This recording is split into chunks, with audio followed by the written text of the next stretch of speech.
Bonsoir à tous, bonsoir à Bonsoir. tous et merci d'être là. On est avec Jessica Decap en ligne ce soir pour parler de son livre Chaman. Donc, on va attendre que les gens arrivent petit à petit, mais on va quand même commencer parce qu'on est ponctuel, n'est-ce pas? Il est 21h, il est 20h31. Donc, je me présente rapidement. Pour ceux qui ne me connaissent pas encore, malgré mon compte et toutes les publications sur Daniel Tal. Donc, Daniel Tal, c'est mon nom d'auteur. Donc, je suis auteur de livres. Mais j'ai aussi fondé la maison d'édition Terrentiel Édition en 2017. Ce qui m'a permis de rencontrer Jessica et j'ai eu vraiment le plaisir de publier son livre. C'était un véritable coup de cœur, Jessica, quand je suis tombé, parce que nous, on reçoit beaucoup de livres, hein, il faut le dire, de gens qui veulent être publiés. Et moi, je suis quand même assez difficile. Je fais pas beaucoup de publications par an. Et quand j'ai lu ton bouquin, j'ai vraiment eu le coup de cœur. J'ai lu d'une traite, quoi. J'étais au bureau, je suis tombé dessus, voilà. Et j'ai trouvé ça absolument génial, même si je connais absolument rien en chamanisme. Et je suppose qu'il y a d'autres gens aussi qui connaissent pas grand-chose. Et justement, bon, je vais te laisser te présenter rapidement. Et après, on va enchaîner sur la trame d'interview que j'ai préparée pour toi. Ok. Toujours difficile hein, de se définir, de se présenter. Je m'appelle Jessica, je suis réalisatrice et journaliste de télévision depuis une vingtaine d'années.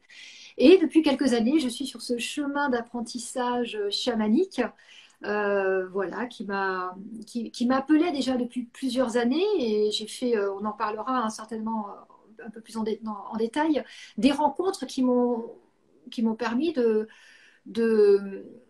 me rencontrer en fait, de rencontrer le potentiel que je portais en tant que guérisseuse et chamane. Voilà, même si chamane c'est un chemin, c'est un long chemin, c'est le chemin d'une vie, c'est une vie d'apprentissage.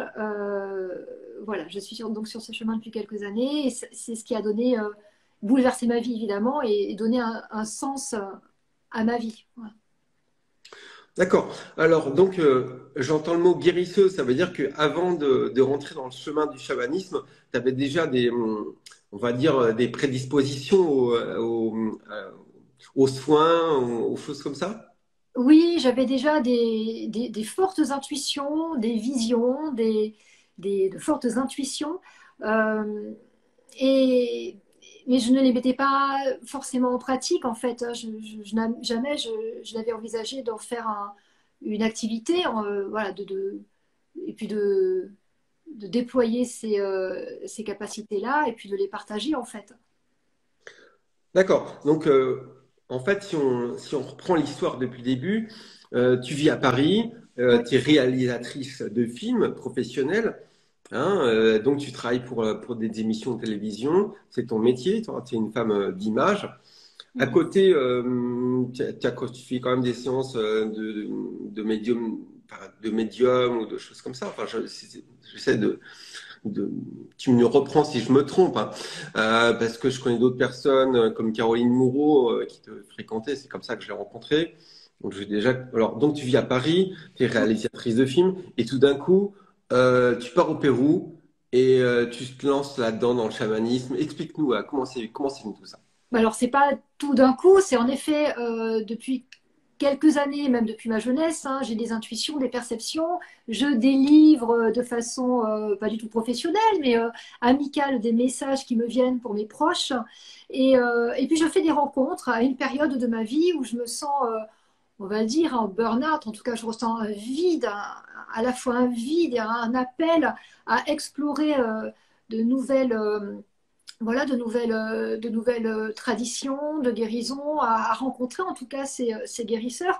Et au moment où j'émets ce souhait-là, je fais des rencontres, alors d'abord à Paris, de personnes qui me disent, mais tu sais, moi je connais quelqu'un qui pratique une tradition chamanique, qui prodigue des soins, etc. Et puis de fil en aiguille, je rencontre des personnes qui ont été initiées au Pérou avec la tradition dite du végétalisme, du chamanisme amazonien, à travers les plantes qu'on appelle des plantes sacrées ou des plantes maîtresses ou des plantes de pouvoir.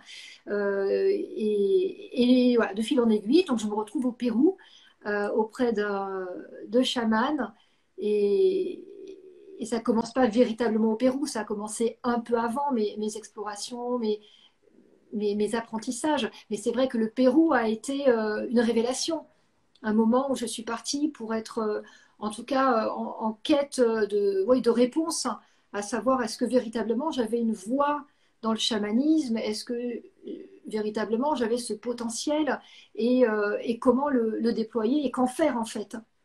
Ouais.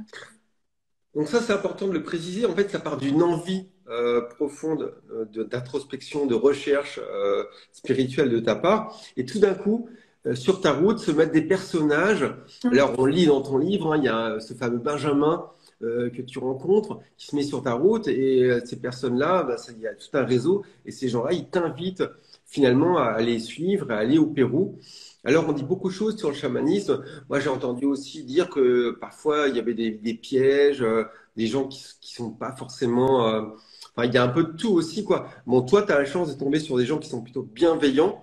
Oui. Et on lit ton livre comme une espèce de reportage photo parce qu'il y a aussi beaucoup. Alors, tu as, quand même la tête sur les épaules, tu pas perdu le nord en fait, hein, Jessica. Toi, tu as emmené un monteur avec toi, un cadreur, il y a carrément des drones qui filment la forêt équatoriale enfin, ou amazonienne, je sais pas comment.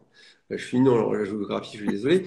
Mais en tout cas, il faut savoir une chose, et c'est important de le dire, c'est qu'il y a non seulement le livre, mais il y a aussi le film de Ouais. Jessica. Alors, vous retrouvez tous ces éléments sur le site jessicadecap.com. Vous collez son prénom et son nom.com et vous pourrez trouver le film qu'on peut trouver sur une plateforme vidéo par un distributeur qu'on peut regarder pour pas très cher, je pense. Oui, oui, bah pour 5 euros, comme tout film en location, il existe sur Prime, à Thune TV, puis sur un site dédié aussi que j'ai construit pour avoir une vitrine. Et puis l'idée, c'est de faire une série documentaire à la rencontre de diverses traditions de guérison.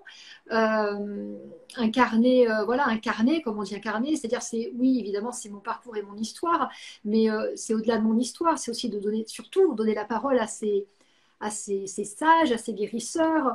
Voilà, c'est les mettre en lumière. Et ce film, oui, quand tu dis je perds pas le nord, en fait, moi, j'ai toujours gardé cette envie de partager.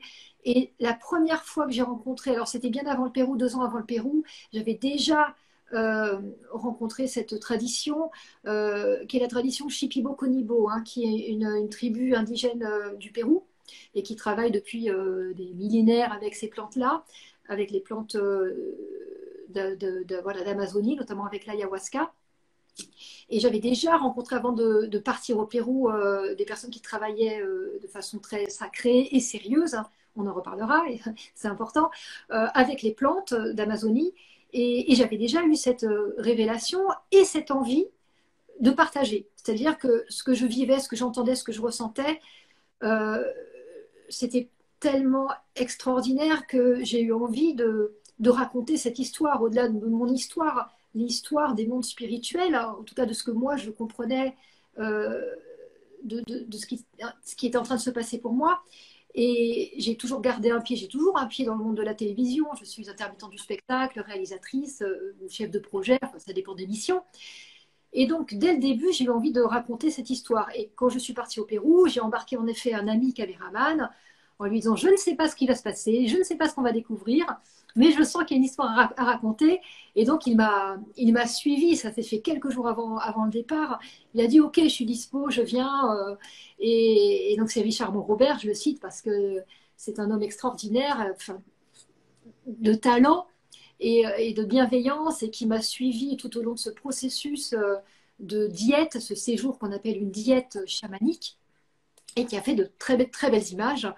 Voilà, et ce qui a donné ce film dont je suis très fière, qui est entièrement autofinancé, hein, qui n'a pas été suivi par des producteurs ou des diffuseurs de télévision française parce que le sujet est un peu, je pense, hein, encore, bien qu'il y ait un engouement immense pour les médecines alternatives, le chamanisme, la spiritualité, eh bien, c'est toujours compliqué en France de rapporter ces histoires-là. Voilà. Donc, c'est aussi ce qui m'a donné une immense liberté. Ce film, je l'ai fait comme le livre, hein, comme je l'ai voulu. Voilà. Oui, et quand on parle de talent, en effet, quand on regarde le film, les personnes qui ont fait les prises de vue, les captations, comme on dit dans le jargon, et le montage, c'est vraiment un truc de pro, hein. Attention, les amis, c'est pas un Oui, truc filmé avec un téléphone portable et qui est nul. Vous pouvez voir le teaser sur la chaîne YouTube de Jessica ou sur son site. C'est vraiment un truc. Enfin, ça accompagnait un petit peu le livre. Et moi, le concept m'a plu dans son intégralité, en fait, parce que l'un va pas sans l'autre. Et je trouvais ça hyper intéressant, voilà, dans son ensemble. Donc, ok, aujourd'hui, on parle de chaman, de chamanisme. Et comme tu l'as dit, il y a un engouement là-dessus. Je me rappelle que sur notre ancien distributeur, il y avait une opération chamanisme. Et dans les livres qu'on va voir chez Cultura, sur les rayons, etc., il y a beaucoup de livres sur le oui, chamanisme. C'est pas quelque chose qui est complètement inconnu. Donc, alors on parle de chamanisme, de chaman, même moi, quand j'ai lu ton livre, je ne sais pas exactement ce que c'est un chaman. Est-ce que tu peux nous mm, expliquer par rapport aux autres êtres, aux autres franges de la spiritualité, qu'est-ce mm, qu'un chaman? d'accord. Alors, c'est selon moi, ce que je comprends hein, de cette définition, et puis aussi ce qu'en disent les personnes que j'ai rencontrées, les chamans eux-mêmes. Le chaman, c'est un intermédiaire entre les humains, la communauté des humains, et les mondes spirituels, les esprits. C'est une espèce de canal ou d'antenne relais. Plus joliment, on peut dire c'est un pont entre la terre et le ciel.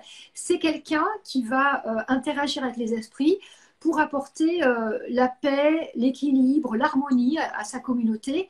Et, euh, et chaman, c'est un terme, il y a eu quelques polémiques là-dessus, hein, parce qu'on dit chaman, ce n'est associé qu'aux guérisseurs de Sibérie ou de Mongolie, parce que c'est un terme tongouz, une langue d'Asie. Bon, pour simplifier, maintenant, on peut dire que les chamans, ce sont aussi les hommes médecine d'Amérique du Nord, les curanderos d'Amérique latine. Dans tous les cas, quelles que soient leurs origines, les chamans, ce sont des êtres qui sont au service. C'est comme ça que je le ressens, comme ça qu'ils se vivent aussi, au service d'une communauté euh, et qui vont, par l'intermédiaire de certaines pratiques, certains outils qui sont différents suivant les traditions, euh, se mettre dans un état de transe, alors avec le tambour, avec des plantes qu'on appelle des plantes psychotropes ou d'autres voilà, d'autres types de pratiques. En tout cas, être ce relais pour aller chercher auprès des esprits les messages que les hommes ont besoin d'entendre afin de vivre en paix, en harmonie avec, au sein de la communauté et avec le monde, les règnes qui les entourent. D'accord, un sujet d'autant plus d'actualité aujourd'hui dans un monde qui est un peu chaotique et un peu enfin, en transformation, en mouvement, avec beaucoup de perturbations. Et Donc, c'est donc peut-être là, on se veut un peu bienveillant, quoi. ouais, et c'est aussi pour ça, certainement, enfin, selon moi en tout cas, qu'il y a cet engouement pour la spiritualité de façon générale et aussi pour le chamanisme. Il y a peut-être ce besoin de se relier davantage à la nature, à sa nature véritable, euh, et oui, de trouver cette paix dans ce monde chaotique. Ouais. D'accord. Et donc, toi, tu te considères donc comme chaman, mais on a envie de se poser la question à un moment donné, quand est-ce qu'on peut prétendre être chaman? Euh, Est-ce qu'il faut suivre une formation, un rite particulier pour à un moment donné qu'il y ait quelqu'un qui te dise maintenant, ça y est, tu es chaman? C'est délicat, hein, même pour moi encore aujourd'hui, de répondre à cette question de ce que me disent les esprits quand je les contacte, de ce que je ressens quand je contacte mon être, mon âme ou ma conscience, de ce que m'ont dit aussi les différents chamans que j'ai rencontrés. J'en ai rencontré de tradition mongole, Shipibo-Konibo, donc péruvienne, aussi des personnes qui ont été enseignées, initiées au chamanisme amérindien. Euh, Ils m'ont confirmé que j'avais ce potentiel. Et oui, c'est toujours délicat de s'annoncer chaman parce que, parce que la définition n'est peut-être pas toujours bien comprise, justement. C'est pour ça que c'est bien de poser la définition. Oui. J'ai perdu un peu ta question. Comment je me définis? Oui, non, mais c'est pas ça. C'est que je dis, voilà, chaman aujourd'hui, demain, je me déclare comme chaman, j'ouvre un Mhm. cabinet de chaman, etc. Bon, en fait, je suis un imposteur parce que j'y connais absolument rien. Qu'est-ce qui fait la différence entre justement le faux chaman et le vrai chaman, quoi? Le véritable chaman, il est censé prendre soin de la terre et de ses frères et sœurs humains. Il est censé vivre, incarner quand même ses valeurs, même si les chamans restent des hommes et des femmes avec leurs propres blessures, mais au moins avoir conscience de leurs blessures et ne pas, ben, je dirais, comme dans tout métier peut-être, ne pas faire d'abus de pouvoir en fait. Il est censé amener son patient, parce que c'est un guérisseur, c'est un médecin, on parle de patient, pas de client, hein, euh, euh, vers sa propre guérison, vers la découverte de ses blessures, sans jugement, sans humiliation, sans prise de pouvoir. Et en ça, évidemment, il faut avoir un minimum de discernement quand on va consulter quelqu'un, que ce soit un thérapeute, un guérisseur, un chaman. C'est un monde, oui, qui grouille de tout type de personnes qui rêvent elles-mêmes peut-être de devenir chamanes euh, par faut faire la distinction entre l'appel de l'ego et l'appel de l'âme. D'accord, parce qu'aujourd'hui, prendre soin des autres, prendre soin de la terre, un bon psychothérapeute qui est bienveillant, on pourrait dire que c'est un chaman en fait. Alors, qu'est-ce qui fait la différence entre lui et le chaman? On va aller jusqu'au bout des choses, quoi. Le chaman, pour moi, c'est quelqu'un qui est capable de voir, d'avoir avec ses ressentis, aussi avec ses alliés spirituels, de voir l'origine d'une blessure, de remonter à la source, euh, à l'origine d'un trouble ou d'un mal-être. Euh, et il est capable aussi, à travers lui, comme la façon dont moi je travaille, en tout cas, quand tu as une alliance avec les mondes spirituels, avec certains esprits, à travers lui passent des énergies qui ne lui appartiennent pas tout à fait. C'est pour ça qu'on parle de canal et que tout son chemin, c'est de purifier son canal, de rester humble face à tout ça. Parce qu'à travers lui, toutes ces énergies qui passent pour aller apporter le soin ou la guérison à la personne qui vient le voir, euh, peuvent être extraordinairement puissantes.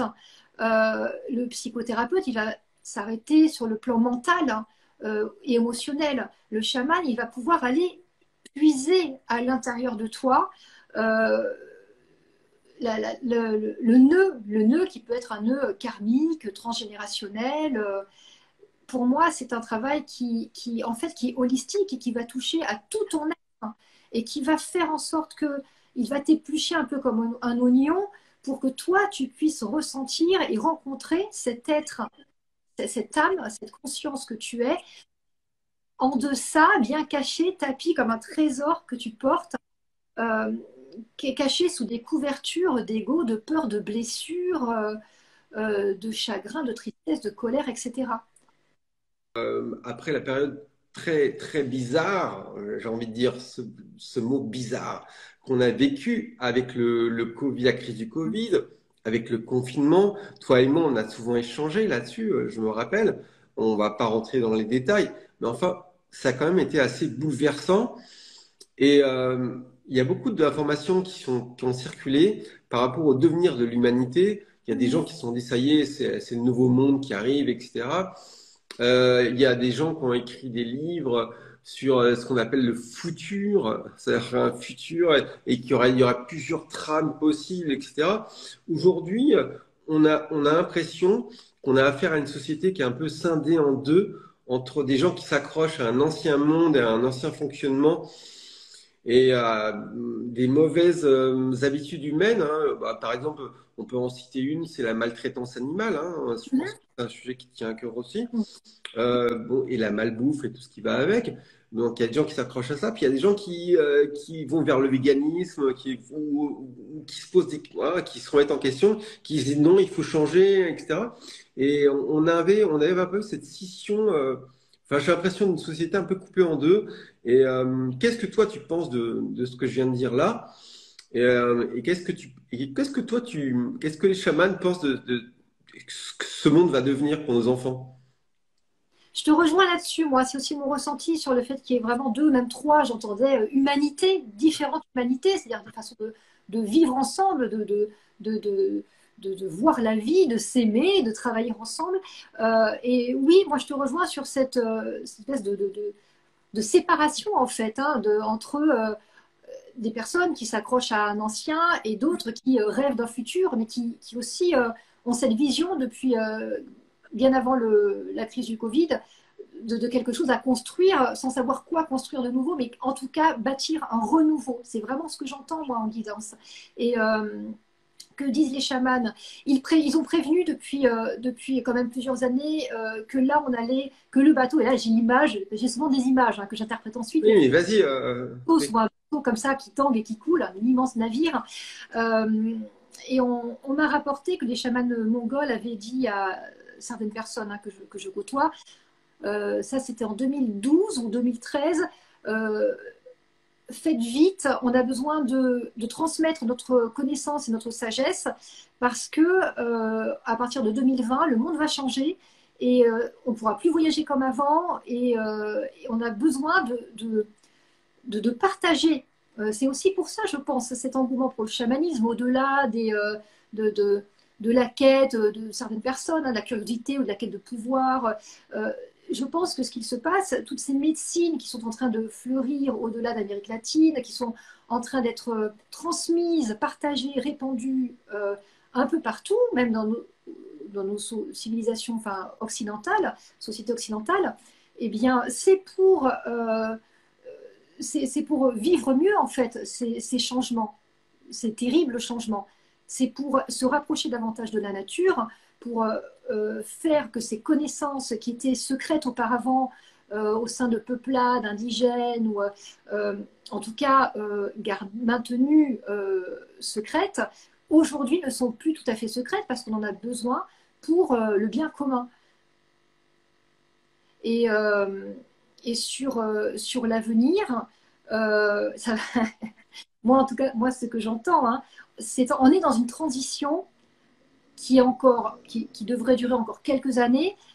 On a tellement, tellement, tellement, tellement de liens, tellement d'attaches encore à ce dont tu parlais, ce vieux système, cette façon de penser, cette façon de vivre ensemble, tous ces conditionnements, ces schémas établis, que le temps de dénouer tout cela, ça va prendre un peu de temps, justement. Ça devrait prendre quelques années. Et c'est pour ça aussi que la mer, la terre, là, c'est pas tout à fait moi qui parle, hein, c'est aussi la guidance. Oui, La, la mer, la terre, elle a aussi elle-même ses propres blessures, ses propres tourments. C'est aussi une personne, hein, une personnalité, un esprit. Elle a besoin de se libérer, déverser aussi ses propres mémoires de souffrance. C'est pour ça aussi que ce qu'il se passe, c'est un accouchement. Là, j'ai vraiment l'image c'est un accouchement. L'accouchement d'une nouvelle terre, d'une nouvelle forme d'humanité, beaucoup plus en adéquation avec sa nature. Là, je vous parle en guidance, là, je ne sais pas si tu le ressens, avec sa nature oui, véritable. bien sûr, on est là pour ça. Hein. Et cette nouvelle humanité, elle est beaucoup plus légère, elle est beaucoup plus libre, elle est surtout connectée, elle est interconnectée, elle a une conscience aiguë de ses frères et de ses sœurs, j'entends. Alors quand je parle comme ça fait un peu des mais elle a une conscience aiguë, cette civilisation-là, qui est amenée à être, enfin qui est en naissance, hein, doucement, doucement, à être en lien, à reprendre sa place dans l'écosystème, à reprendre sa juste place. C'est-à-dire qu'il n'est pas une place de, de, euh, d'hommes et de femmes qui souhaitent dominer tous les règnes, règne animal, végétal, même, voilà, minéral, ou qui souhaitent être un prédateur, mais au contraire, qui se retrouvent au centre de cet écosystème et qui se retrouvent un peu comme des enfants. J'ai l'image d'enfants purs et innocents qui à nouveau s'émerveillent de ce cadeau qu'on leur a offert, de ce jardin qu'est la Terre. Et, euh, et pour moi, c'est à ça qu'on est censé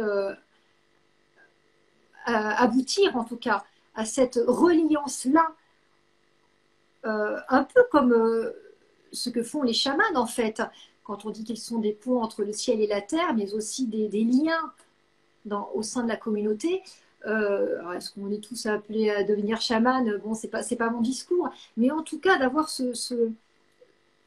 lien. Moi, c'est vraiment ce mot-là qu'on envoie, le lien. C'est recréer du lien. Et dans ces deux humanités, dont une déshumanisée, qui, au contraire de créer du lien, qui est en train de se séparer, de se diviser, de se désunir, mais de tout en fait. Et de rompre ce lien, cette connexion. Là, ce que j'ai, c'est un truc fort. Hein. C'est difficile des fois de mettre les mots sur ce que je ressens, la vibration du message. Mais ce que j'ai, c'est au contraire donc de cette humanité reliée, consciente, on va dire, c'est une autre humanité qui est complètement en rupture avec elle-même, quoi, avec son cœur et avec, on va dire, une humanité automatisée, déshumanisée, quoi, déshumanisée. Et voire criminel, quoi. Enfin, disons Voilà, les choses. et complètement, oui, c'est le Enfin, mot. je sais pas si c'est l'effet Covid. Enfin, effectivement, moi, vraiment, je ressens. Alors, je suis pas canal forcément ça, mais je ressens des choses aussi. Et on est dans une période où j'ai l'impression que les masques tombent. Alors, c'est peut-être la phase préliminaire à cette transition, c'est qu'il y a des choses qu'on ne voyait pas avant. Car en tout cas, il y a des gens qui vont dire oui, ça a toujours existé, mais tu ne le voyais pas. Mais enfin, comme aujourd'hui, c'est flagrant. Quand on regarde un peu l'actualité, moi, je n'ai pas la télévision, je ne m'intéresse pas aux informations, mais forcément, les informations arrivent jusqu'à nous. Quand on voit ce qui se passe, notamment avec une des stars du showbiz, et la pédophilie, des choses horribles, quoi. Là, on est plus dans la séparation, dans la criminalité. On est dans une humanité absolument horrible qu'on voyait pas du tout. Et Alors, tout d'un coup, j'ai l'impression que ça nous éclate au visage et que les gens vont finir par dire non mais c'est pas possible, on peut pas continuer comme ça. et derrière les masques, il y a encore des masques et des masques et des masques à faire tomber. Hein. C'est pour ça que tout ça, ça va prendre beaucoup, beaucoup de temps. Euh, mais on n'a pas envie de se réveiller. C'est ce que j'entends. C'est trop douloureux de se réveiller, de se révéler, de s'ouvrir à plus grand que soi. C'est trop douloureux. Là, je te parle en guidance. Hein. Pourquoi c'est douloureux? Je demande, je précise. Parce que c'est, on- là ce que j'entends, c'est la mort de l'ego. C'est dans l'œuvre alchimique, on parle de dissolution de l'ego. En fait, c'est nous confronter à tout, à notre plus grande frayeur, qui est là une mort symbolique certes, mais une mort, une perte de repère et d'identité en fait. Pour ça que je pense que c'est pas tant qu'on découvre des choses, c'est qu'on a peut-être un peu plus de courage aujourd'hui pour oser regarder en face certaines choses. Alors, ça a toujours été sous notre nez en vérité. Ça a toujours été là. Ouais, mais enfin, il se passe des choses, même au niveau médiatique, il y a des scandales enfin, hallucinants que voilà. Ou alors j'étais mal renseigné, ou alors c'est un effet des réseaux sociaux. Mais je pense pas. Je pense qu'il y a des voilà, tu rencontres des gens qui te disent bah, est-ce que tu as entendu parler de l'homme d'église qui a été comment dire il y a eu prescription par rapport à des violences sexuelles qu'il y a eu sur des enfants. Tu entends des trucs absolument hallucinants. Moi, j'ai jamais entendu des trucs pareils, quoi. Ou alors, je sais pas, où j'étais sourd. Je sais pas ce qui se passe. Mais en tout cas, effectivement, j'ai l'impression qu'il y a une espèce de choc sismique qui se produit, un peu comme l'astéroïde qui a frappé la Terre il y a 55 millions d'années et qui a engendré une nouvelle ère, quoi. J'ai l'impression qu'il y a vraiment des trucs qui sont hyper choquants qui se passent et qui confirment l'idée qu'effectivement, il y a quelque chose de nouveau qui est en train de se produire. Voilà. Oui, et à tous les niveaux et sur tous les plans, de diverses façons en fait. C'est comme l'image que j'ai, c'est que ce soit, tu parlais d'astéroïdes, alors on va dire, ça peut être un cataclysme, un tremblement de terre, Et il y en a. un scandale d'État, une maladie, une pandémie, enfin, toutes ces choses, je veux dire petites choses, sont des petites comètes, des petits astéroïdes pour faire émerger une conscience, en fait, faire émerger, voilà, nous réveiller, tout simplement, nous sortir de, de, de cette forme, de cette hypnose, en fait. Mais alors, il y a une autre question sur laquelle tu vois, c'est pas du tout prévu que je te pose ces questions-là, mais c'est pas grave, je pense que c'est intéressant. Quand on est conscient justement de toutes ces choses-là, que on a envie de ces changements et que on est éveillé à certaines choses, comme on peut l'être.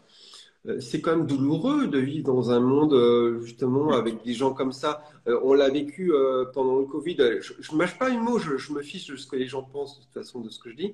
Avec le pass sanitaire, par exemple, c'est douloureux de se retrouver face à des gens qui te regardent de travers parce que tu n'as pas envie de fonctionner dans ce système-là. C'est douloureux. Moi, je te connais, on a déjà discuté. Et je sais que toi aussi, parfois, tu as, du mal, c'est compliqué. Comment tu le vis, toi, tout ça?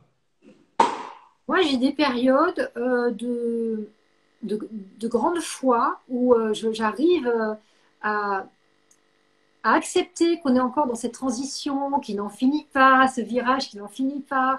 Euh, et il y a des moments difficiles.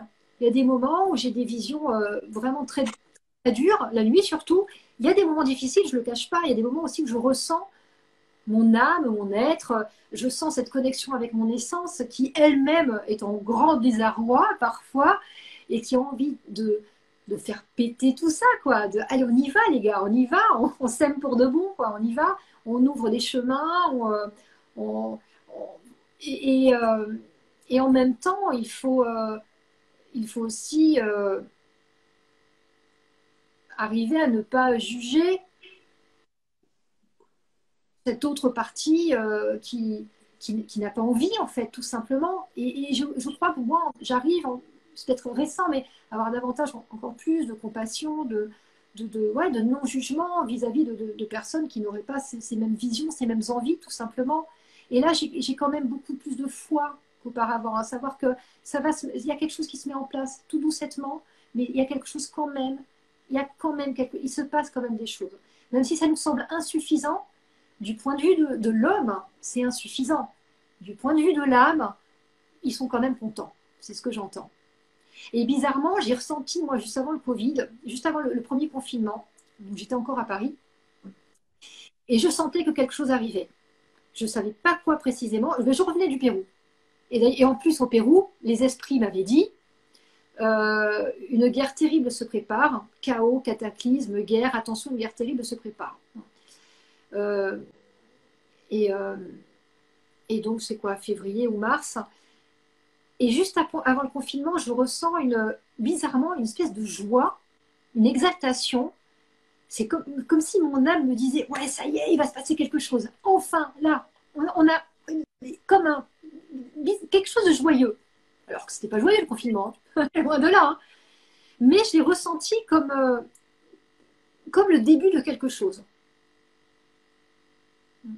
D'accord. Mais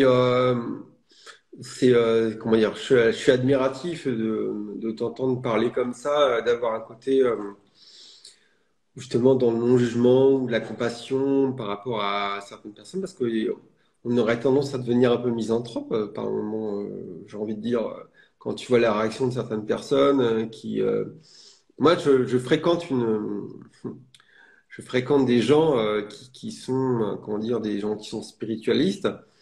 Notamment, j'ai toute une communauté d'amis qui sont en Bretagne. Mhm. Où il y a Rafi, hein, que tu connais, hein, mais aussi Laurent Gounel. Hein, attention, je suis pas en train de le dénoncer. Il a écrit un livre qui s'appelle Le Grand Réveil. Alors lui, il a traité le sujet du complotisme à sa manière, avec une fiction où on vit dans un monde où tout d'un coup l'État impose de faire des choses complètement absurdes, etc. Donc il s'est pas attaqué directement à l'état profond, comme on l'appelle, etc. Mais il a fait à sa manière quand même. Et moi je le connais, il était à toutes les manifs anti-pass, anti-vax, tout ce que tu veux. Et les gens là-bas, quand tu leur parles, si toi tu te crois complotiste, tu te retrouves à la table avec des gens qui sont, tu te dis, mais ils sont encore pire que moi, quoi. Et ils vont te dire, mais nous, ce qu'on comprend pas, c'est que les autres ne comprennent pas. C'est-à-dire qu'à un moment donné, c'est vraiment compliqué Alors, de rester dans le non-jugement et dans la tolérance, en fait. Voilà, c'est le mot que je cherchais, la tolérance, quand on est face à des gens qui sont complètement pris par la propagande et qui sont complètement dans leur peur, quoi. mais je l'ai ressenti, ça. Ressenti. Mais aujourd'hui, j'ai simplement moi envie de... En fait, ce que j'entends, c'est de... On ne s'occupe pas du reste du monde, on fait notre monde à nous. C'est-à-dire que le monde tel que j'ai envie de le voir, tu le construis jour après jour, avec ton âme, avec ton cœur, avec tout, avec, voilà, toute ta vibration. C'est pas tout à fait moi qui te parle là, mais, euh, mais et j'ai quand même un peu plus de paix. Alors, je dis pas qu'il n'y a pas des jours où j'ai envie d'être en colère, de tout faire péter, hein. Mm. Il y a des jours. Alors, le fait de me préserver des informations, le fait de me centrer sur moi, sur ce que je veux vraiment, qui j'ai envie de côtoyer vraiment, qu'est-ce que j'ai envie de créer vraiment, comment, et ben, je pense que ça m'a apporté vachement plus d'apaisement et moins de jugement. Tu as complètement raison. Enfin, moi, ce dont je parle là par rapport à la misanthropie, c'est quelque chose qui est déjà obsolète à mon niveau, puisque je suis passé par toutes ces phases de colère, etc. Et je me suis aussi recentré sur ce que j'avais envie de faire, notamment écrire un nouveau bouquin, développer Terrencial Édition, voilà, faire mes projets. Et maintenant, je ne regarde plus les informations. Je vais loin, je veux dire que je me fiche de ce qui se passe avec Vladimir Poutine. Si tu veux envoyer des missiles nucléaires, de toute façon, je n'ai aucune prise dessus. Je m'en fiche, je m'en contrefiche. Et je fais exactement ce que j'ai envie de faire la journée. Et en essayant de me protéger des écrans et de tout ce qu'on dit, etc. Et je me sens beaucoup mieux, d'ailleurs, comme toi, à ce niveau-là. Je pense qu'on a évolué de manière un peu parallèle à ce niveau-là. Mm. C'est vrai qu'il y a une époque qui était un petit peu compliquée. Maintenant, ça va mieux quand même. On est plus, on est plus serein. Euh, ok. Donc, bah, en fait, en parlant, on a traité beaucoup de questions, beaucoup de questions que j'avais envie de te poser. Tiens, il y en a une par rapport au chamanisme qui est assez intéressante et qui va revenir souvent. C'est notre histoire d'ayahuasca. Cette Oui, fameuse plante qui, une fois concoctée, je sais pas quoi, donne enfin, je sais pas, des attitudes à voir d'autres dimensions, à être en état de transe où il se produirait des choses un peu hors du commun. Est-ce que tu peux nous en parler un petit peu de tout ça? oui. Vaste sujet, l'ayahuasca. C'est une plante, c'est une liane qui est une plante dite maîtresse, ou une grande plante enseignante qu'on appelle aussi la madré, la mère ou la grande mère, et, euh, et qui a des vertus dites psychotropes qui, alliées à une autre plante qu'on appelle la chacuna, constituent un breuvage sacré qui s'appelle le breuvage d'ayahuasca et que les chamans ingèrent depuis voilà, certainement des millénaires, en tout cas, c'est une médecine ancestrale euh, depuis toujours, pour avoir des visions, pour être en contact avec les mondes spirituels, mais avant tout, au-delà de chercher la vision, c'est pas un trip extatique, c'est une médecine, il l'appelle la médicina, c'est une médecine qui va t'amener à plonger dans tes profondeurs. En ça, elle est extraordinairement puissante. Euh, mais ça signifie qu'il faut être un minimum quand même prêt, euh, à prêter, à rencontrer ces ombres en fait, parce qu'elle va plonger à l'intérieur de toi, elle va t'ouvrir la conscience, elle va en fait faire une plongée dans ton subconscient et elle peut faire remonter à la surface des traumatismes, des émotions, des blessures de cette vie. De ta famille, de ta lignée, de tes ancêtres, ça peut aller très très loin. C'est une introspection fulgurante. Accélérer, accélérer, quoi. Voilà, c'est fulgurante, euh, pour laquelle moi j'ai beaucoup d'amour parce qu'elle m'a ouverte, elle m'a révélée à moi-même. Donc voilà, je l'ai en moi encore parce que j'ai beaucoup travaillé avec elle.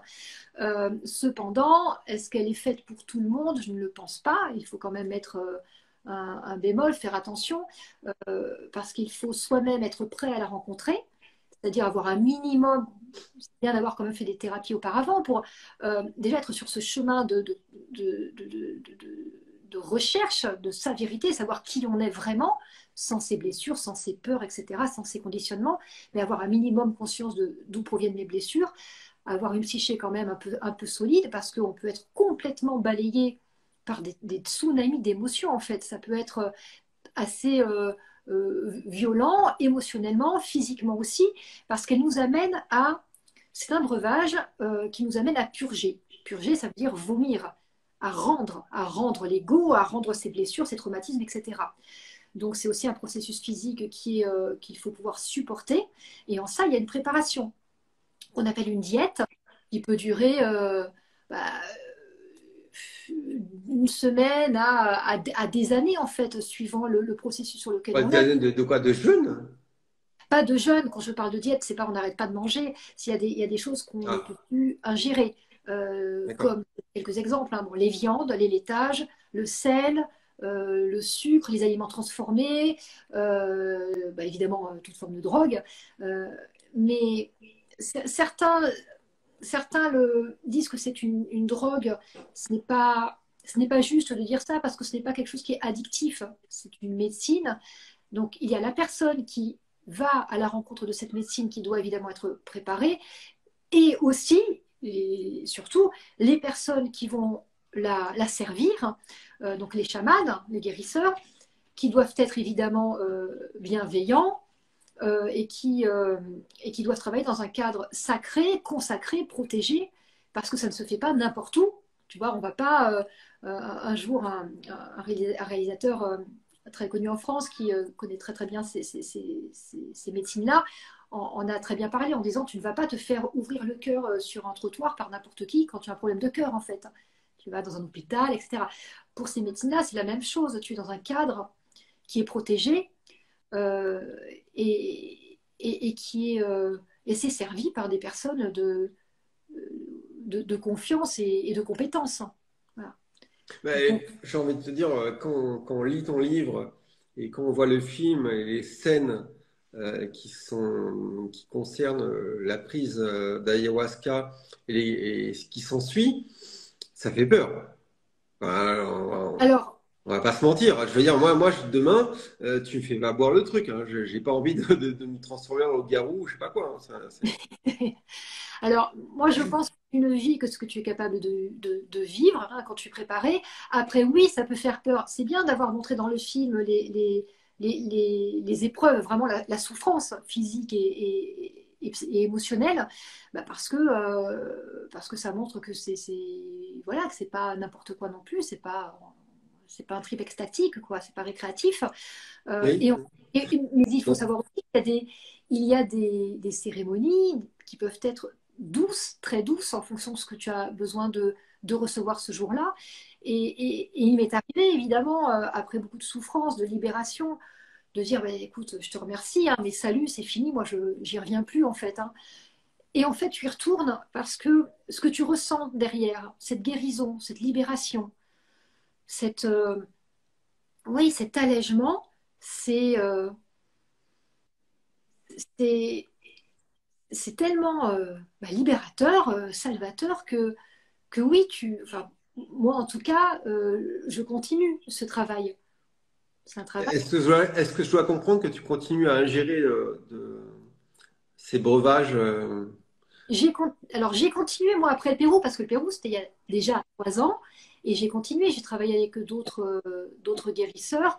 Alors dans des lieux évidemment en France ce n'est pas autorisé. Il faut quand même le préciser depuis 2005, depuis mai 2005 parce que c'est considéré d'accord, comme comme une drogue, comme un stupéfiant. stupéfiant. Comme un stupéfiant. Voilà. Il y a d'autres pays en Europe, et évidemment, l'idéal, c'est de travailler, quand j'y travaille, c'est de faire ce travail de guérison, hein, là où sont nées les plantes, donc en Amérique latine. Euh, donc oui, j'ai continué. J'ai continué parce que c'est aussi mon chemin d'apprentissage. Et euh, dans ma pratique, même si quand je fais des soins guidance, je ne sers qu'une tisane de rose, tu vois, comme ici. Hein. Attention, hein, je ne sers rien d'autre qu'une tisane de rose.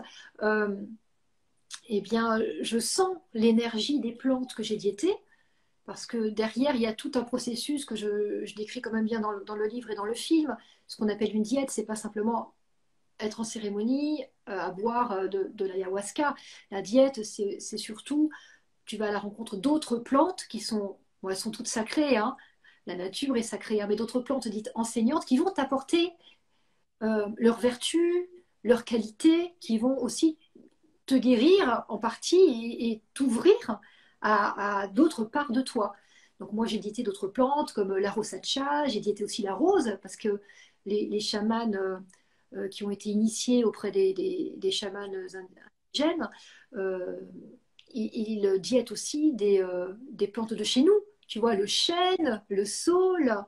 euh, on peut entrer en communion, en connexion avec l'entité, l'esprit d'une autre espèce végétale.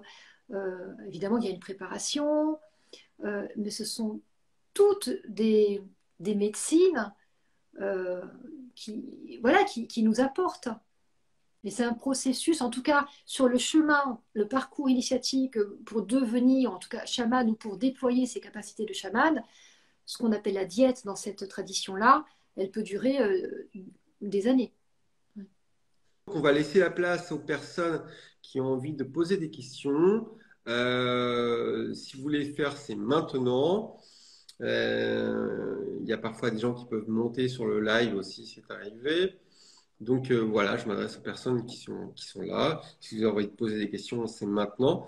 En attendant, de toute façon, quand je vais voir les questions, elles vont dérouler devant nos yeux et on va les voir. Euh, pour les personnes qui n'ont pas pu suivre l'émission, évidemment, il y aura un replay. Il y aura un replay qui sera en ligne sur Instagram et je ferai un montage que je mettrai sur ma chaîne YouTube que je communiquerai aussi à Jessica pour que elle puisse le téléverser aussi sur sa propre chaîne. Pour le livre de Jessica, vous pouvez le trouver dans toutes les librairies de France, du Benelux jusqu'au Dom-Tom. On est distribué partout. Donc maintenant, on est complètement indépendant, mais on est distribué partout. Donc le livre est commandable partout, aussi bien dans les grandes enseignes que chez un petit libraire ou sur nos plateformes digitales de terrentiel.com et sur lesquelles vous pouvez le commander en toute intéresse. Et n'oubliez pas surtout que si vous voulez voir, bon, d'abord des liens vers ce livre, mais surtout le film de Jessica, puisqu'il faut en parler, elle l'a tourné, et je sais qu'elle a mis beaucoup d'énergie et de cœur pour le faire, et que c'est compliqué aujourd'hui de tirer son épingle du jeu dans le Star System et enfin, tous ces gens qui font des films. Vous pouvez le trouver sur jessicad4.com des liens vers le film, la plateforme, si vous avez envie de le voir. Ça, c'est une chose à savoir. Toutes les publicités digitales qui tournent en ce moment sur les réseaux sociaux, je le spécifie à chaque fois qu'il y a le film aussi qu'on peut voir, puisque je renvoie directement vers ton site internet. Hein.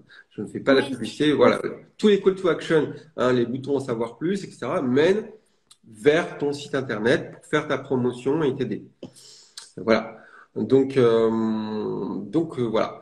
Je vois pas beaucoup de questions pour l'instant. Est-ce que tu as envie, Jessica, de rajouter quelque chose d'autre qui te tiendrait à cœur de dire par rapport à ce live et par rapport à des messages ou des choses que tu as envie de faire passer ou que j'ai oublié des questions que j'ai oublié de te poser, par exemple.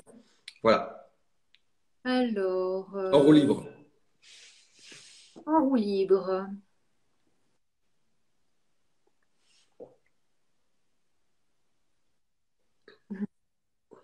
Je laisse venir un peu la guidance. Quand je dis la guidance, c'est ma présence, hein, ce que j'appelle, c'est évidemment, j'ai des alliés, j'ai des animaux de pouvoir, il y a des plantes avec lesquelles je travaille, mais quand je parle de la guidance, c'est pour moi, c'est avant tout, c'est mon cœur, ma présence en fait.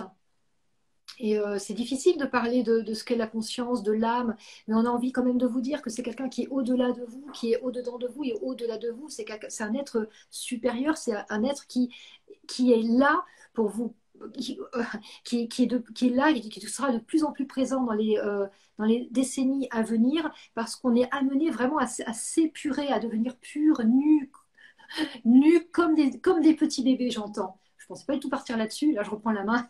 Je ne pensais pas du tout partir là-dessus, mais bon, voilà, je laisse venir comme. Ouais. comme ça descend.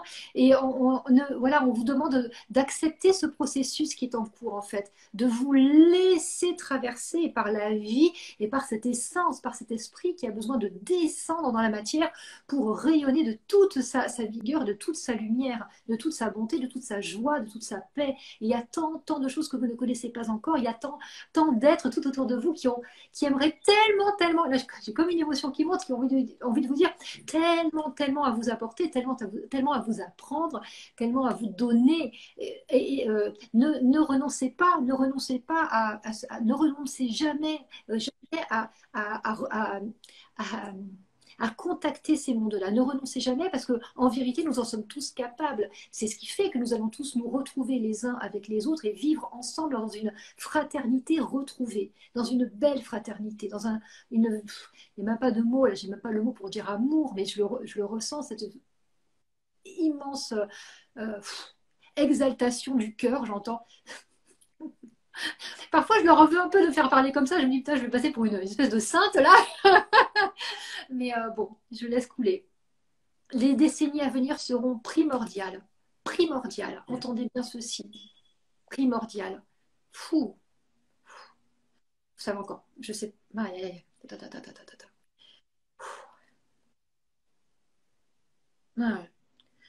On est vraiment dans un tournant, mais majeur. On ne se rend même pas compte à quel point ce tournant est majeur. Mais pour la planète tout entière, en vérité. Hein. Pour le monde, en vérité. Hein. C'est maintenant. La conscience, elle doit descendre maintenant. Ah, ouais. Yeah.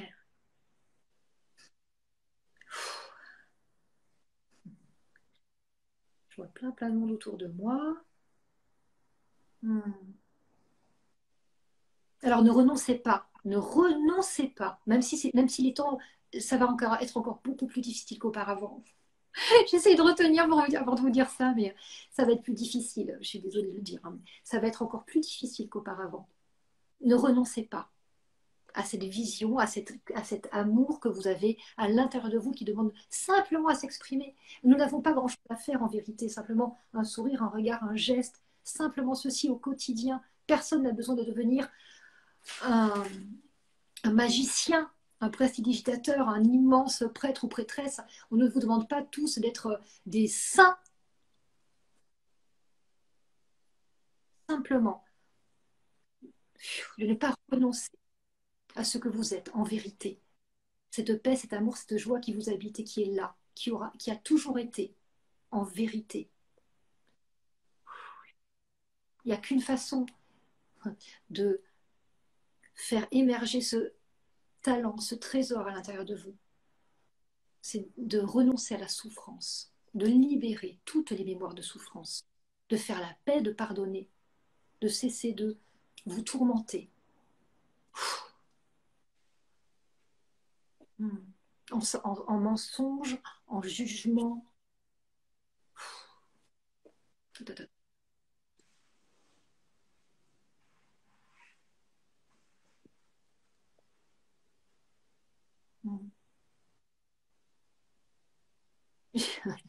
parle de l'année 2077, c'est un peu loin.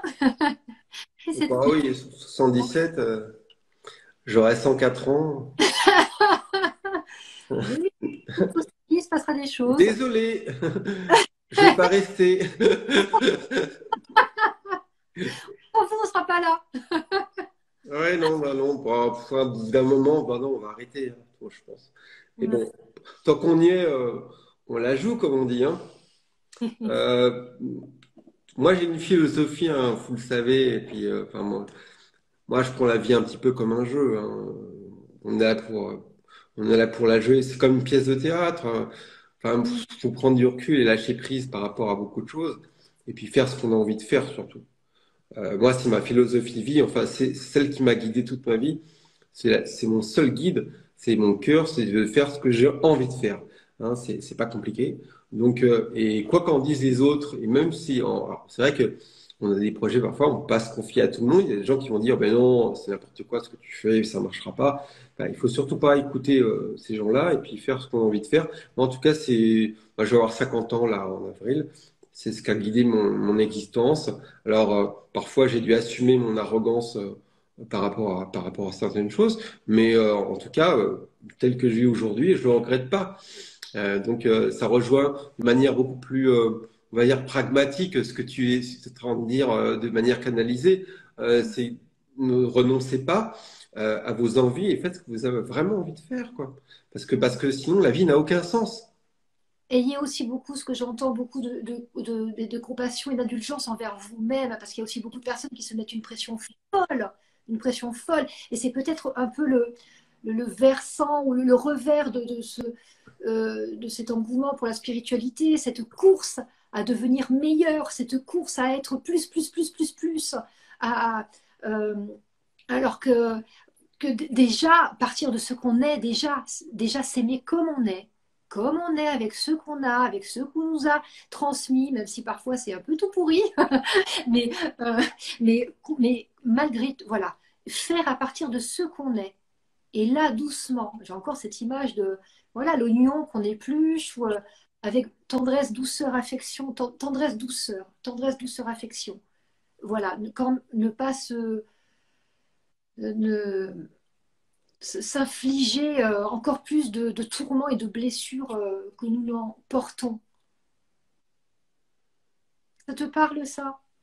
Ouais, tout à fait. En fait, moi, je suis complètement. Enfin, moi, c'est pas pour parler de moi, mais dans mon dernier bouquin, j'ai fait allusion à une entité métaphysique que j'appelle la matrice universelle, qui sera l'image de la femme qui crée la vie. Et je pense que Mm. chacun, quand on contemple la voûte étoilée le soir, tu vois, quand tu as la chance de voir une belle voûte étoilée, l'univers n'est que bienveillance et la matrice ne nous veut rien de mal, au contraire.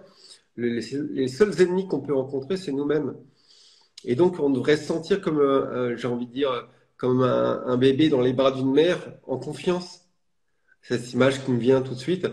Comme quand tu étais bébé dans les bras de ta mère, tu ne craignais rien parce qu'elle est bienveillante pour toi. Ben, c'est pareil pour cette grande Mm. matrice universelle. Et donc, il faut pas avoir peur d'être ce qu'on est et de faire ce qu'on a envie de faire, puisque de toute façon, dans cet alignement-là, j'ai envie de dire, on sera forcément aidé par cette entité bienveillante qu'on peut appeler l'univers, Dieu, ce qu'on veut, quoi. Mm. On veut. Voilà ce que ça me suggère de te dire. Et si nous étions davantage en connexion, aussi en reliance les uns avec les autres, mais avec voilà, les événements, tout ce qui se passe autour de nous, si nous apprenions à voir les signes, à lire dans les signes de la vie, on comprendrait les messages en fait qui nous sont envoyés et à quel point en fait on est soutenu finalement, même par une épreuve ou une maladie, malgré tout, il y a toujours un soutien.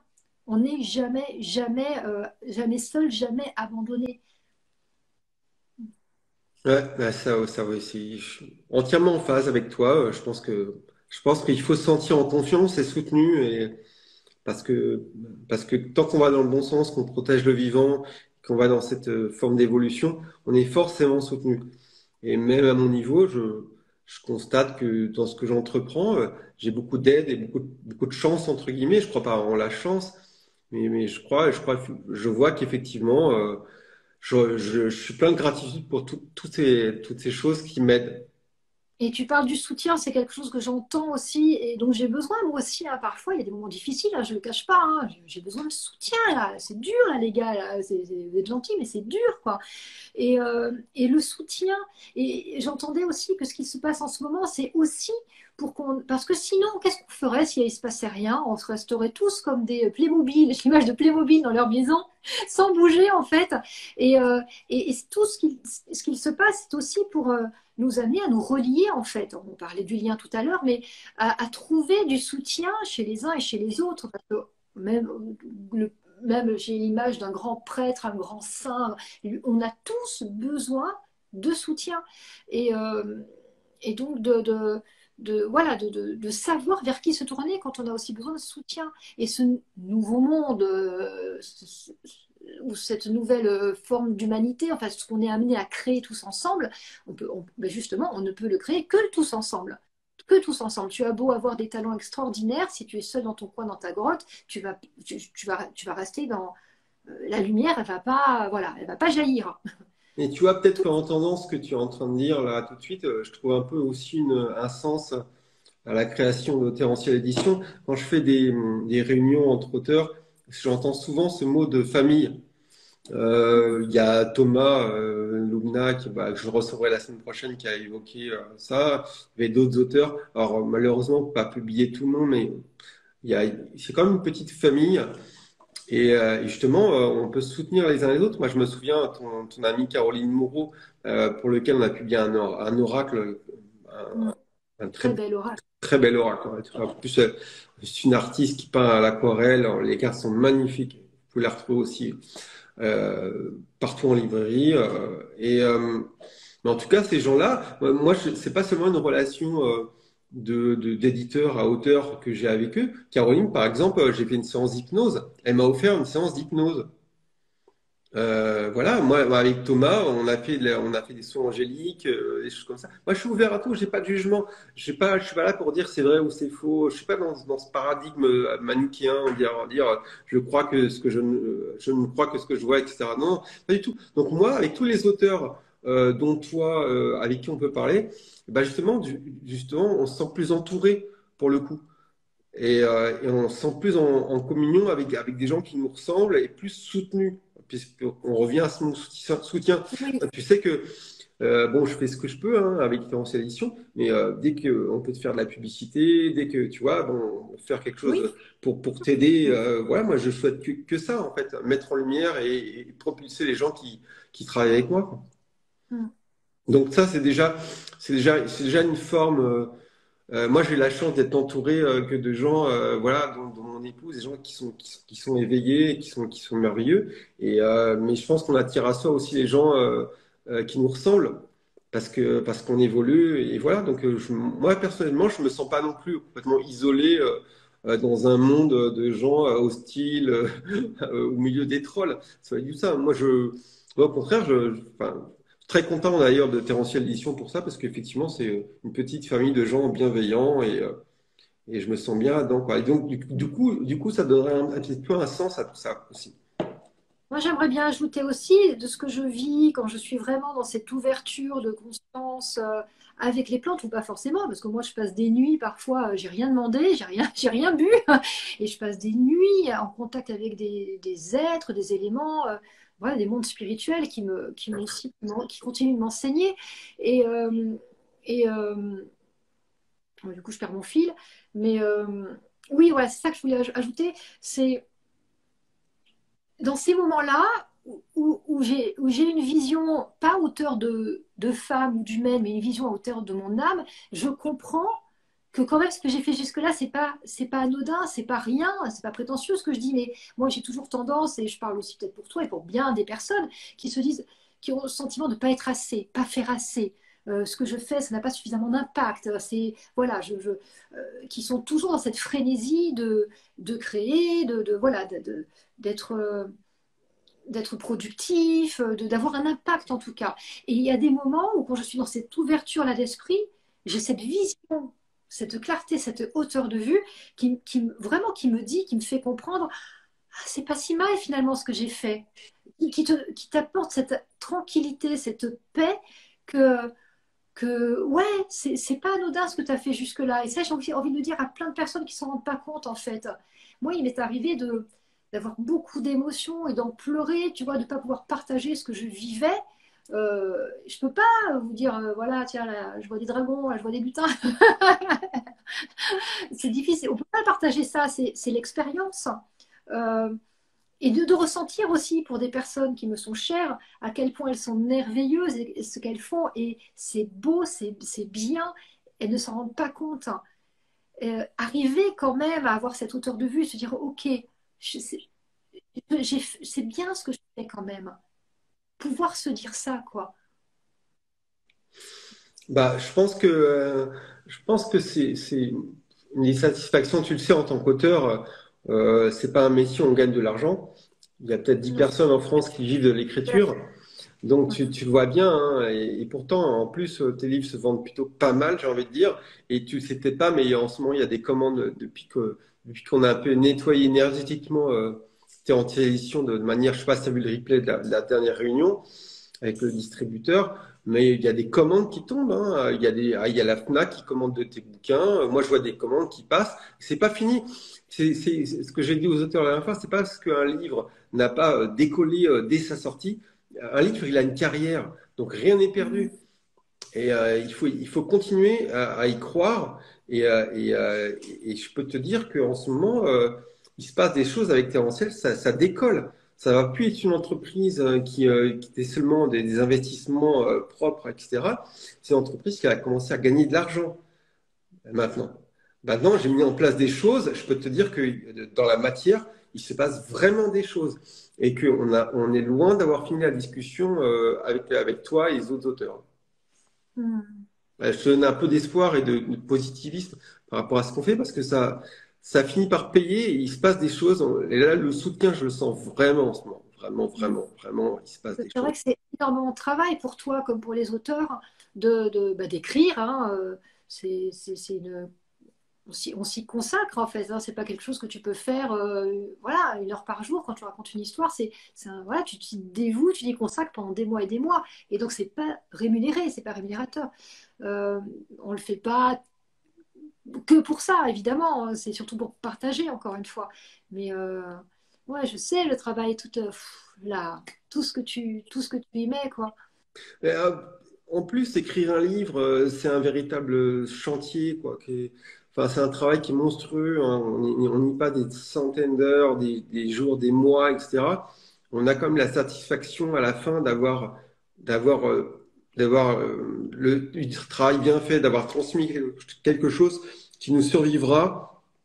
Et ça, c'est une vraie satisfaction au-delà de l'ego où on voudrait peut-être devenir des stars, je sais pas, et avoir plus de visibilité. Il y a quand même je regrette pas du tout d'avoir fait tous ces livres et tout ça. Et je pense que toi non plus, parce que tu vois, même si ton film pour l'instant, bah, il est pas au box-office et tout ça, bah, c'est quand même un sacré travail dont tu peux être fier, quoi. Bah oui, j'en suis Ça vaut le coup. fière. Les retours de personnes, ça touche énormément. En fait, j'accepte aussi les critiques, hein, mais quand on me dit qu'on a vibré en même temps que, voilà, en même temps qu'on a regardé le film et qu'il y a eu, certains me disent même qu'il y a eu des guérisons qui se sont opérées en regardant le film, et puis en lisant le livre, j'ai eu de très très jolis témoignages aussi. C'est vrai que enfin, ça touche énormément quand on se dit que le message est passé, même si c'est pas auprès de 10 millions de personnes. Tu vois, si c'est 1000 personnes ou 5000 personnes, et ben et voilà, bah écoute, Mais c'est un fil. on le fait pas pour ça. Moi, c'est un truc que j'ai envie de dire parce que bon, moi, j'ai eu une vie d'artiste aussi avant. J'étais musicien et on peut tomber dans le piège j'en vois autour de moi des gens dont la démarche ils marchent à l'envers, c'est-à-dire qu'ils cherchent d'abord à être connus. En fait, on fait pas ça parce qu'on veut être connu ou parce qu'on veut gagner de l'argent. C'est pas du tout ça. Un vrai artiste, il fait d'abord ce qu'il a envie de faire avec son cœur et il dit ce qu'il a envie de dire avec ses mots, avec sa propre patte. Et si, s'il est vrai et s'il est sincère et que ça résonne, le reste viendra forcément après, de toute façon. Il En fait, faut pas faire les choses à l'envers. Faut pas vouloir d'abord passer à la télévision. C'est nul et non avenu. Ou alors, si on y parvient, c'est un piège qui va mener à une déconvenue. Je peux vous dire, voilà. Donc, voilà ce que je voulais dire. ce que j'entends, c'est que tu n'en es plus maître, en fait. Quand tu le fais avec le cœur, voilà, c'est comme, voilà, c'est une canalisation, hein. Tu transmets quelque chose voilà, que tu transpires. Après, tu as plus de, voilà, tu n'as plus de maîtrise en fait de la chose. Elle vit sa propre vie en fait. C'est une entité, c'est un esprit.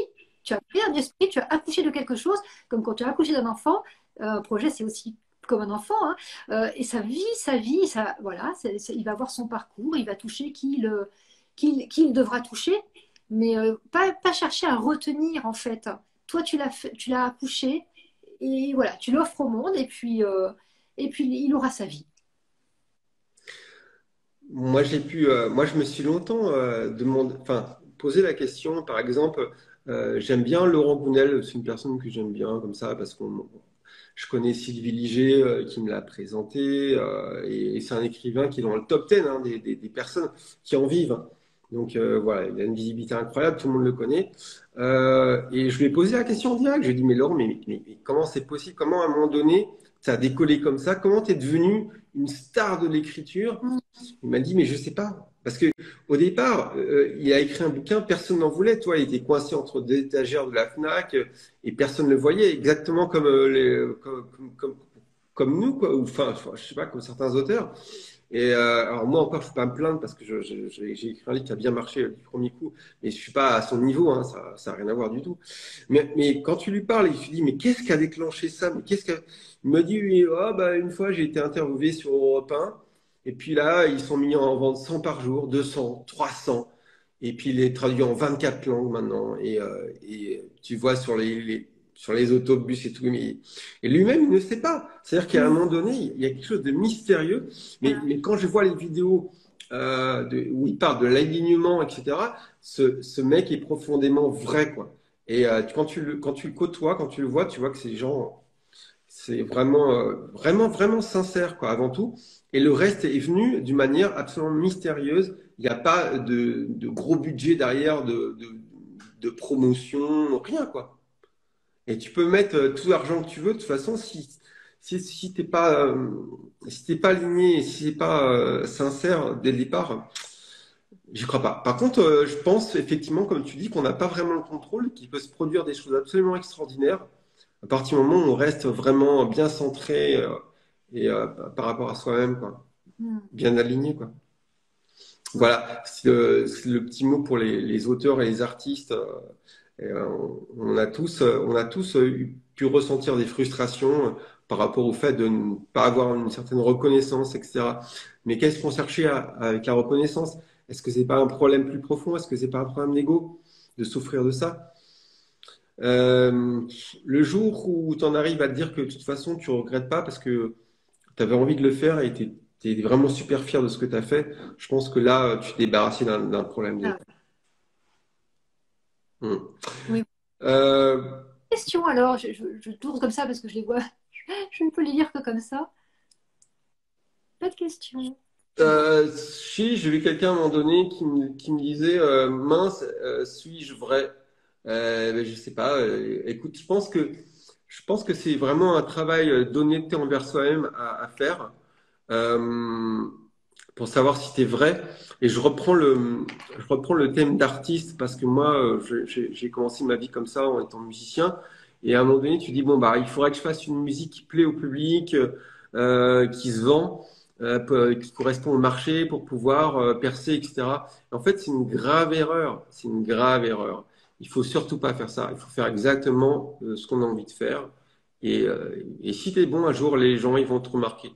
Donc après, si c'est vrai ou pas, bah, c'est à toi de te poser la question et de faire un effort de sincérité envers toi-même, un examen de conscience.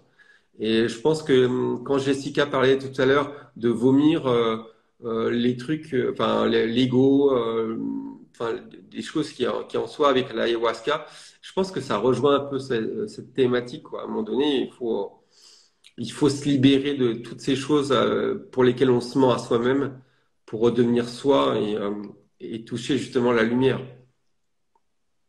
Voilà, moi, je passe pour un mec complètement perché, je sais, mais c'est pas grave. Alors, est-ce qu'il y a d'autres questions? Est-ce qu'il y a d'autres questions? Je vais scroller comme ça. Tu as tout compris. Il y a des gens qui disent, tu as tout compris, Daniel. Bah, Ah, nickel. je te remercie. Bah, je ne sais pas si j'ai tout compris. Je prétends rien du tout d'ailleurs. Mais Bonne en tout cas, je peux me regarder dans la glace et je suis content de ce que j'ai fait. Euh, voilà.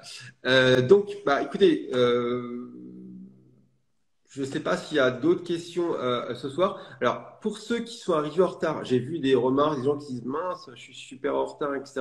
C'est pas grave parce qu'il y aura un replay qui sera en ligne. Vous pouvez suivre le compte Instagram de Jessica Descap, qui est présente aujourd'hui et vous pouvez lui écrire des messages, ce qu'on appelle dans le jargon d'Instagram des DM. Alors, je sais pas ce que ça veut dire, mais il y a sûrement message dedans.